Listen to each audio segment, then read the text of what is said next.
utzi, aurtengo, aur danborradako protagonisten aurkezpena gauzatuko dugu, musikaren laguntzaz albaldin badugu, eta banan deituko ditugu aurtengo protagonistak. Arriberri Oleta ikastetxetik etorri dira alkatea Lier Jimenez Paredes, generala Gari Perez Gartzia, notarioa Ane Gardon González, generalaren laguntzaia Aia Ramlauanen, gure herritarrak Alba Soto Jara eta Ioar Perales González, batelaria Aroa Lizarraga, arrantzala Mikel Erkizia, Inoda eta Ertzaina Mai Martínez eta Jon Narbaiza, irolea Berta Millan, dendaria Oier Saez Fernández, urketaria Alaitz García Duran, mandazaina Kilian González Barga, Easo Ederra eta haien damak, Irati Lopetegi Jordana, Maialen Kasasola eta Irati Erkizia.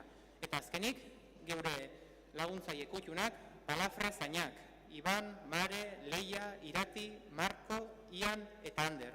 Eta nola ez, 2025ko urtarrilaren 20an, danbor eta upel guztiak zuzenduko dituen eta Masorrain ikastetxetik etorri dan, danbor nagusia Ander Alustiza Salsamendi. Hauexek dira 2025ko aur danborradako gaure protagonistak. Txalo bero bat mesoaz, aiei guztiei.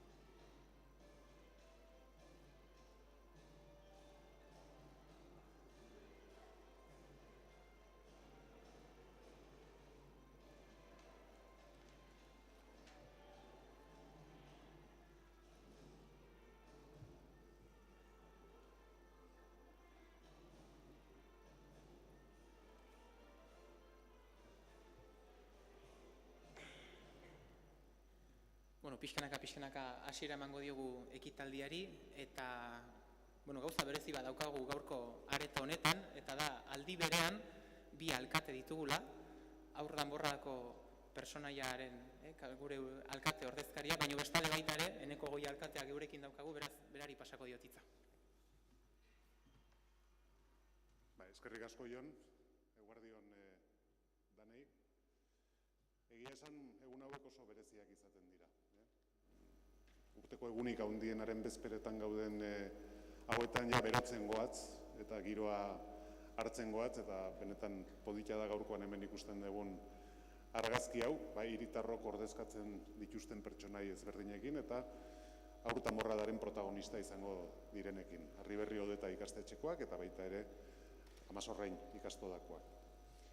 Ardura handia daukazute, datorren astedenera begira, hain zuzen ere, egun garrantzitsua dena da gure hirian, eta hori ondo dakizute, eta ondo ordezkatu behar gaituzu, eta batez ere alkateak egun horretan lan handia izango duza dantzari gabe.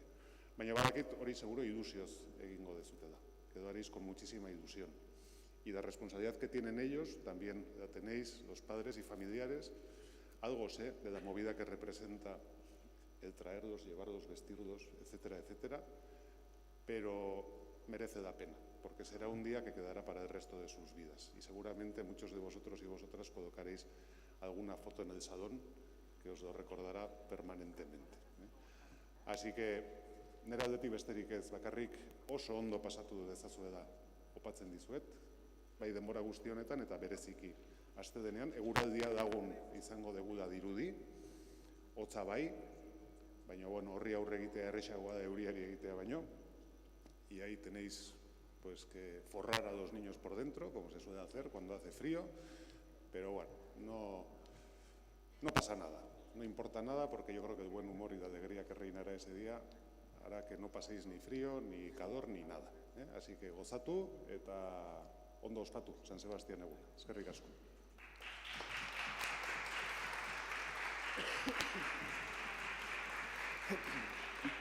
Bueno, eta alkateak ondo esan duen bezala, festa handia, egun handia da San Sebastián eguna, urtarrilaren 20an ospatuko duguna, belaunaldi jaso dugun legatua izan da hau, besteak beste, jakin izan dugulako, legatua hartu duten persona horiek, jakin izan dugu guztiok, legatu hori zaintzen, maitatzen, baina baita ere begirada eta balio berrituak eman diogu. Eman dizkiogu behintzat festa horri, eta uste dut haur danborradak ondo baino hobeto ordezkatzen duela legatu zahar berritu hori. Zuek ondo baino hobeto ere ordezkatzen duzuelako, guk izan nahi dugun Donostia. Donostia koloretsua, anitza, alaia, indartsua, konprometitua eta jakina pozgarria.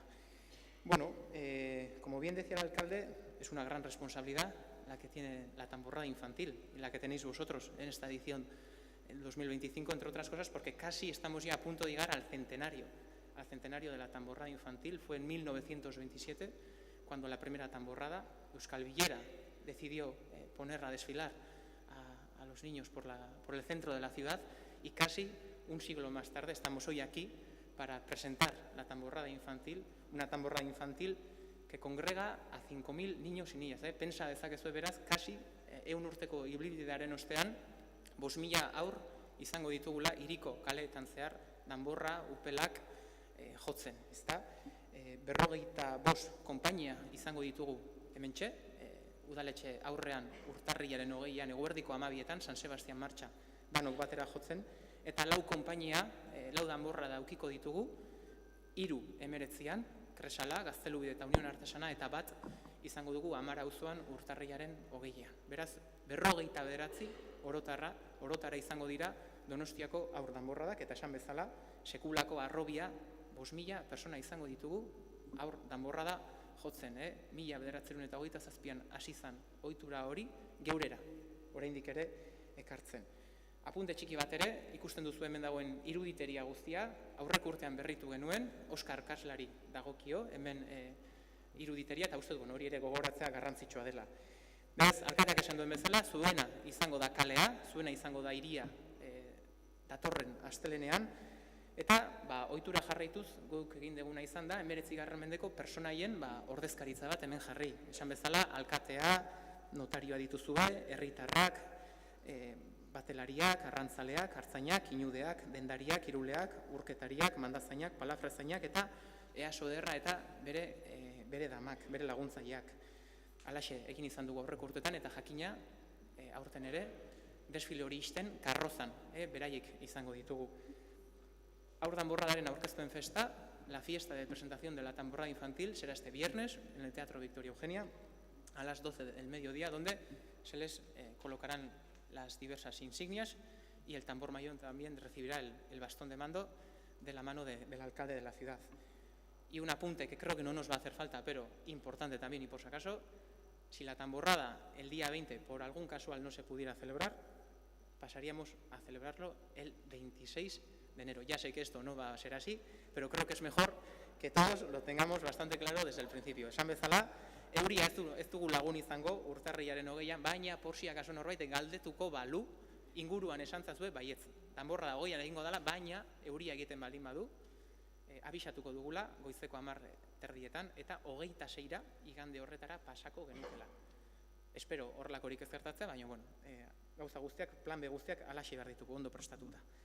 Eta, bueno, badakizue gustatzen zaigula, haien hitzak ere entzutea, haien esperientziak, emozioak, haien urduritasunak ere ezagutzea. Orduan, baimena ematen baldin badidazue, ni bi haiengana hurbilduko naiz.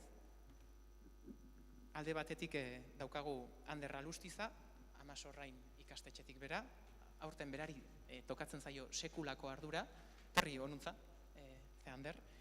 Berak 5.000 aur zuzendu behar ditulako hementxe, udaletxeko balkoitik, besteak beste.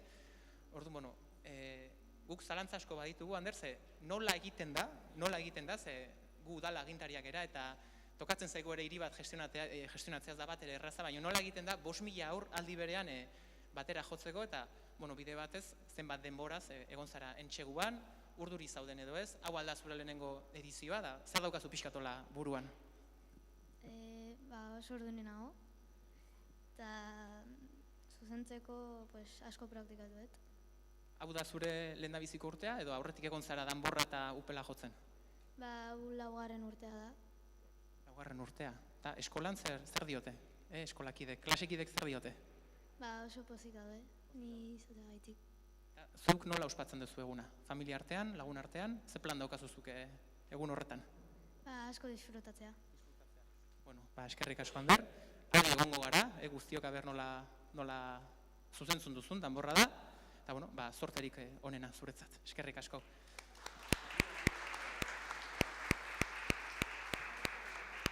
Bueno, eta esan dizuegun bezala, haiena izango da hiria, haiena izango da kalea, urtarrilaren 20ean, alkatea ere badugu, Harriberri Oleta, etorri honuntza, Lier, ez da eskapatuko, Harriberri Oleta eskolatik etorri zaizkigu, eta, bueno, pixkat galdera igualtxuak ez, zer egin behar du alkate batek, kasu honetan urtarrilaren 20ean dana ondo jundadin, eta nola ari zara zu bizitzen danborradaren aurtengo edizio. Oso pozik nago, egun berezia da eta oso polita da. Dana ez diguzu kontatuko, baina zuk hitz batzuk eskaini behar dituzu, ezta? Balkoitik, zerbait kontatuko diguzu, ez kontatu dana, baina zein izango da zeure ideia nagusia, zer daukazu pixkatola buruan? Ondo pasatzea lagunekin eta familiarekin 20ean. Bueno, saiatuko gea. Hori da alkateak ematen duen agindua, urtarrilaren egun 20 egun polita izan dadin. Bueno, ostiralean, Victoria Eugenian egongo zara, ezta? Antxe ikusiko dugu elkar. Eskerrik asko, Lier, mila esker. Bueno, pues nos ha quedado claro que es importante para dirigir la experiencia haber tocado tambor, haber tocado barril, para poder dirigir bien, y que el día también nos invitan a que lo celebremos con los amigos y con la familia. Esperemos que así lo sea. Espero ala izatea, esperientzia hartzea garrantzitsua danborra da ondo zuzentzeko, familia artean, lagun artean pasatzea ere ezinbestekoa, alaxe da, alaxe prestatu dugu, asmo horiekin, borondate horiekin aurtengo San Sebastian eguna, aur danborra da, eta bueno, hauxe guk gaur kontatzeko geneukana. Galderarik badin baduzue, geuretzat haientzat, haiek direlako protagonistak, hementxe gaituzue, erantzuteko. Mila esker guztioi, eta gora Donostia.